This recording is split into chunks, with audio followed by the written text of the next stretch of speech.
অনেকে বলে ওই তো দিদি এসে ভাইপোকে এমপি করে দিয়েছে। আমি বিশ্বাস করি না। কিন্তু আপনারা অনেকেই জানেন না, ও রাজনীতি করে 2 বছর বয়স থেকে।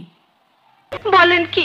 একটা ঝান্ডা নিয়ে বলতো দিদিকে মারলে কেন সিপিএম জবাব দাও, প্রতিদিন মিছিল করতো। এইটাও সম্ভব? যখন মানুষের ঘরে কিচ্ছু থাকে না, ও একটু ক্যাথা সেলাই করতে করতেও একটু ঝালমুড়ি তৈরি করতে করতেও তার জীবনটাকে সে তৈরি করে নেয়। তৃণমূল চুল করছে, তৃণমূল রাম চিমটি দিচ্ছে, তৃণমূল শাম চিমটি দিচ্ছে। আজকে সিপিএম এর কোলে বিজেপি দোলে, বিজেপির কোলে কংগ্রেস দোলে, কংগ্রেসের কোলে বিজেপি দোলে। আমার বাবা স্বাধীনতা সংগ্রামী ছিলেন, খুব অল্প বয়সে মারা গেছে, তখন আমার 9-10 বছর বয়স।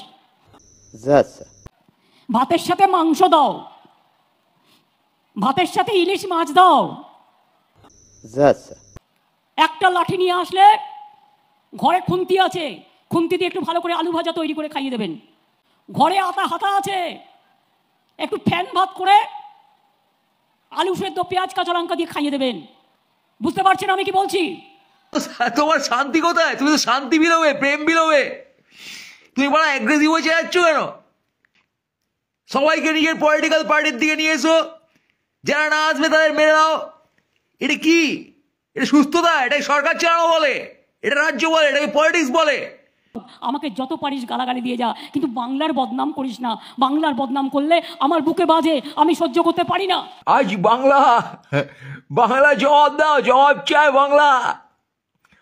মুখ্যমন্ত্রী জবাব চাই, জবাব দিন।